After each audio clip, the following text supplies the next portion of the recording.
Levon Cade is a former Royal Marine Commando, now living in his car and working as a well-respected lead on a construction site owned by the Garcia family, Dad Joe, Mom Carla, and their daughter Jenny. One day, Cade notices some gangsters roughing up a close worker and attacks the men, displaying refined skills. More men turn up with guns, so Cade pulls out a shotgun, warning them to never show their faces again. Later, Jenny comes to bring him lunch. She is astonished at his skills and wants him to teach her, recalling how her grandfather was a paratrooper and taught her a few things, but Cade tells her she never saw anything. He goes to pick up his daughter Meredith from her wealthy grandfather Dr. Roth, with whom he has a strained relationship. Roth knows of his military background and notes that he is an unsafe parent and a killer and will never be around for Meredith like he wasn't around for his daughter. This pisses Cade off, but he just leaves without saying much. In the car, Meredith reveals she never ate anything at Grandpa's as she wanted to have lunch with Cade, and this makes up for the earlier disrespect. At lunch, Cade gives her a photo of herself and her mother, of which she is very pleased as she sometimes forgets what her mother looks like. She confesses that she is mad at her mother for dying and leaving them, but Cade tells her that's okay as he once felt that way. The next day, he goes to see his lawyers as he is in a custody battle with Roth over Meredith. Things are not looking good for Cade as his injuries and PTSD during deployment make his case more difficult. To make things worse, his visitation now needs to be supervised and the time cut to 1 hour per week. The lawyers wonder why Dr. Roth hates him so much, and Cade reveals that he is being blamed for killing his daughter. He was not personally involved, but was always away on deployment, and she lost her fight with depression. The lawyers note that Dr. Roth's wealth allows him to hire powerful lawyers, and Cade has no chance of winning, but he is determined to fight the case anyway, and soon gets himself an old rundown apartment. That night, Jenny and her friends head out into town to a club to drink and have fun, while some men are keeping an eye on them from a distance. After clubbing, the girls head to a bar. The bartender, seemingly interested in her, asks her name, but he then alerts some men waiting in a van outside. Jenny helps a drunk friend to a restroom and is heading back when she is grabbed and dragged to the waiting van. Cade returns to work on Monday only to learn that Jenny has been missing for the entire weekend. The cops won't do much to help the family, so they turn to Cade, asking him to track Jenny down. Joe knows Cade is military and asks him to use his skills, even offering him up to $70,000. But Cade refuses as it's just not who he is anymore. Cade then visits his now blind war buddy Gunny Lefferty, looking for counsel on what path he is to take. Gunny tells him if he plans to save Jenny he has to go all in, but can already see that Cade has made up his mind and is just looking for permission to act. Cade then visits the Garcias and is directed to Jenny's room where Joe is downing a bottle of alcohol and watching a video of Jenny's piano recital. Cade thinks his family needs all the support they can get, but he is unable to face them. Cade knows Joe is a good man as he was the only one to help him after leaving the military, and he can't bear to see him like this. Cade takes his bottle of alcohol and promises that he will bring Jenny home. Cade begins to track Jenny down, and his investigations soon lead him to the bar where she was last seen. Inside, he notices the bartender Johnny doing some shady deals with the patrons. He goes out back where he notices the cut security cameras and finds a single pearl from Jenny's necklace. Later, Johnny closes the bar and heads to his car, unaware Cade has planted a tracking device and follows him all the way back to his apartment. While he is inside getting high, Cade breaks in, holding Johnny at gunpoint before he can reach for his own. Cade sits him down, showing Jenny's photo and demanding her location, as he suspects Johnny knows the men who took her, but Johnny swears Jenny left the bar drunk and he told the cops everything. Cade doesn't believe a word and begins to torture Johnny in the bathtub by waterboarding him. Johnny warns him that he has no clue who he is messing with, but Cade just wants names. Just then, two guys enter the apartment calling for Johnny, who yells out to them. He holds Johnny at gunpoint, but ends up killing the men when they open fire and kill Johnny. He then realizes the two men are from the Russian Mafia, steals some of their cash, and leaves. We then see Jenny being held in an unknown location, seemingly losing her mind due to the trauma. Cade stays posted outside Johnny's apartment when he notices a car pull up. Two gangsters in colorful clothes arrive along with their uncle, Wolo Lalesnik, a high-ranking member of the Bratva, the Russian Mafia.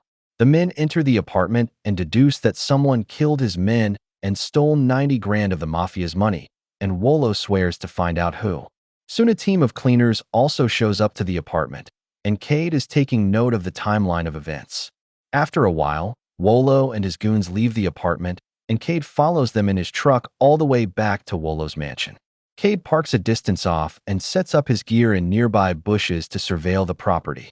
Inside, Wolo is stressed from the earlier events and ends up smacking a woman inside, who pulls a knife, but she storms out and leaves in her car. With this, Cade breaks into the mansion, attacks Wolo with hot coffee, and knocks him out. Wolo comes awake gagged and bound to a chair next to his pool. He tries to intimidate Cade, warning that he has no idea who he is, but Cade knows he is with the Bratva and does not care. Wolo threatens Cade's family, but Cade slaps him as revenge for slapping the woman, and gives him another one when he learns the woman was his wife. Cade returns his 90 grand, revealing he is not after Wolo's business, but wants to know where Jenny is located, showing him a photo.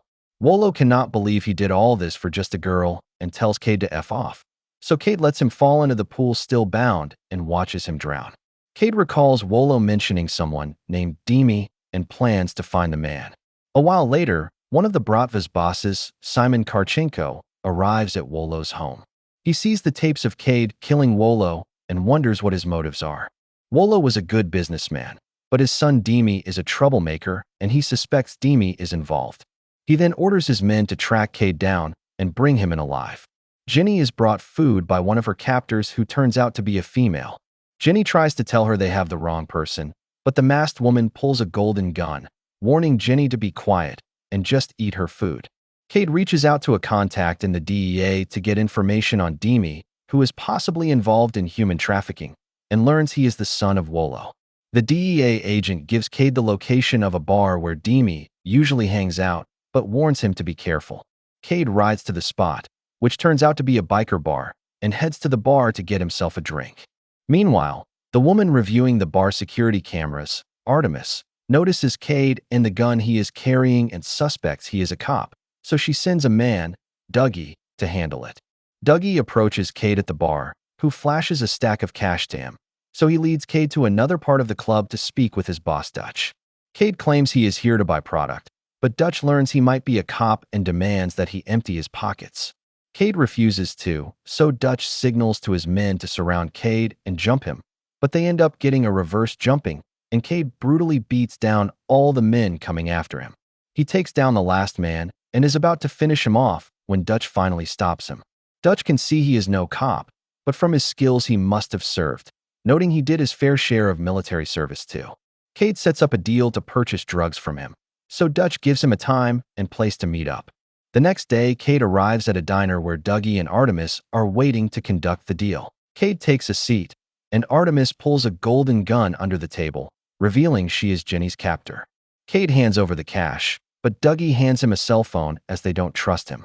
Cade then warns Dougie not to end up a victim and thanks Artemis for not shooting him before leaving. He is driving when he gets a call from Dutch, who reveals the package was under his seat the entire time. But as he passes a bridge, he tosses the drugs into the river. Viper and Artemis bring a drugged-out Jenny to a client who has paid a large sum of cash to have his way with her, noting she reminds him of a painting. A few minutes later, the client bursts out with a huge wound on his face as Jenny has bitten him and he demands her to be killed. Meanwhile, Cade checks in with Dutch, telling him his people liked his product. Dutch wants to do more business with him, but wants Cade to meet his business partner first before they proceed. Cade gets himself a suit and arrives at the meet location where heavily armed gangsters are keeping watch. He gets to a table where Dutch is with his business partner, who turns out to be Demi. Cade stares him down but controls himself even as Demi runs his ID to ensure he is no cop. The two then shake hands, and Demi hands him the product before he leaves. In the bathroom, Cade dumps all the drugs in the toilet. The following night, Cade is sitting in his truck outside the biker bar surveying the building, but Artemis spots him on the cameras and alerts the gangsters to his location. Cade notices the cars speeding towards him, so he jumps out, steals a motorcycle, and speeds off. The men catch up with Cade and open gunfire, but he manages to stay ahead of the men. They try cutting him off, but he cuts through the bushes, eventually crashing into a police car. The chasing men catch up, but it turns out the cops are working with the gangsters, and Cade is knocked out by a cop and handed over to the two sweatsuit gangsters. Inside the van, the two gangsters reveal that Wolo was their uncle and they are actually Simon Karchenko's sons.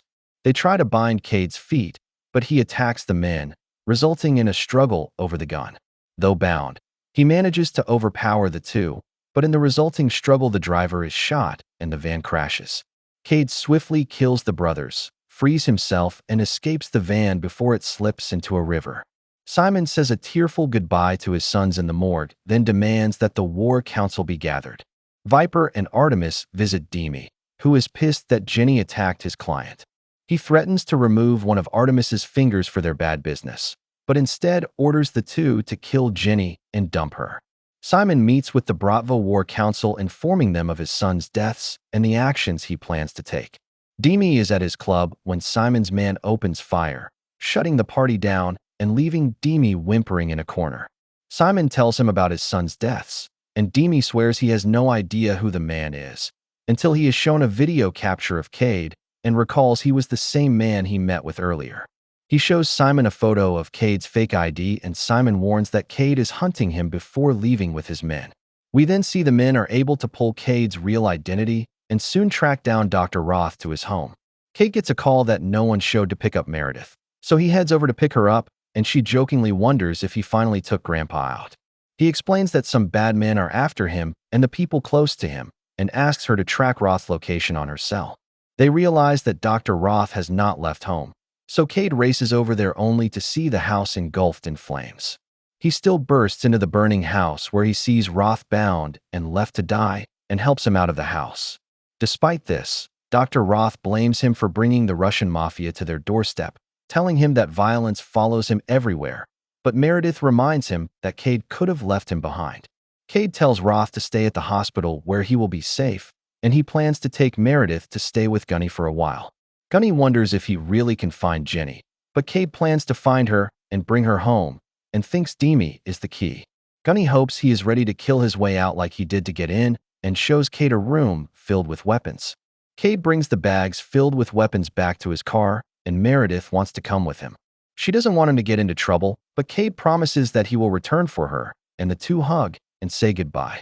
Artemis and Viper are transporting Jenny, who starts to say the Lord's Prayer. Artemis mocks her, but Jenny was just seeking strength to launch her attack, causing the car to crash. She escapes the car and takes off running, with Artemis and Viper not too far behind her. Jenny manages to free her arms, then take off sprinting, leaving Artemis and Viper frustrated and worried what will happen next. Jenny runs into the only two cops who seem to be working around. The cops help her into the car, but they just drive her right back to Artemis and Viper. They have her at gunpoint when the client from earlier calls, having changed his mind and wants a second chance with her, just as dirty as she is. Demi is getting high off his own supply when Cade breaks in and begins to silently take out the gangsters, who are alerted when an explosion goes off, but Cade kills them all skillfully. He comes upon Demi, who is holding some random woman at gunpoint, offering to make Cade a deal, but Cade expertly shoots him in his hand, disarming him. He shows Demi a photo of Jenny, demanding her location, but Demi denies knowing her. He wonders why Cade is doing all this for some woman and offers to exchange Jenny for his life. Demi leads them to a mansion deep in the woods where, inside, many wealthy people, including the client, are gambling. Cade wonders why Jenny, and Demi explains that their recruiter Viper scopes bars and takes photos of beautiful girls, which are then sent to clients who pick out the girls they want kidnapped. He claims it's just business, but Cade reminds him these are human lives they're messing with. He wonders why Cade is so passionate about this, but Cade learns he doesn't have a daughter, so he wouldn't understand, and proceeds to shoot him dead. Cade then gears up and heads out. He kills one lookout in a tree before heading on further, where he kills another two men outside. Inside, Jenny is tied up in a room and the client is alerted that she is ready for him. He soon comes face to face with Jenny again, who wonders what she did to deserve this, but the client simply tells her nothing and picks up a blade. Cade uses a grenade to blast his way into the hall, then an intense gunfight kicks off. He starts dropping men left and right. Meanwhile outside, Dutch and his biker gang pull up. One biker bursts through the window, but Cade eventually shoots him off his bike. Inside the room, Viper is holding his gun to the door, reassuring the client that all will be well. Outside, Cade is attacked by Dougie, who uses him as a human shield against Dutch with a shotgun but ends up getting tossed around. They both pull blades, but in an instant Cade slices him up and kills him. Cade and his rifle go looking for Jenny. He shoots the client dead, allowing Jenny to attack Artemis while he beats Viper down, smashing his head all over the place before breaking his neck. Jenny gets Artemis in a leg lock around her neck, eventually managing to break it. Simon's two hitmen soon arrive, but see no sign of Cade inside. The cop's car soon arrives, but despite being on the same side, the men rip the car to shreds. Cade breaks Jenny free and tells her to stay close to him. They encounter the hitmen who open rapid fire on their position, but Cade manages to shoot one of the men skillfully before blowing the other up with a grenade as he is reloading. Cade and Jenny then leave and ride away on a bike, not seeing Simon standing in the shadows. He calls his brother, informing him of their escape, but his brother warns him to let Cade go. Simon finds it hard to overlook the deaths of his sons, but his brother tells him no one will come to his aid and the Brotherhood comes first, leaving Simon furious. Cade returns Jenny to her family who are all gathered, and they are all shocked and happy to see her. He then heads over to Gunny's where Jenny is happy seeing him. Gunny is pleased hearing that he got the girl and he wasn't killed, and Cade tells him they really tried their best before settling in for dinner.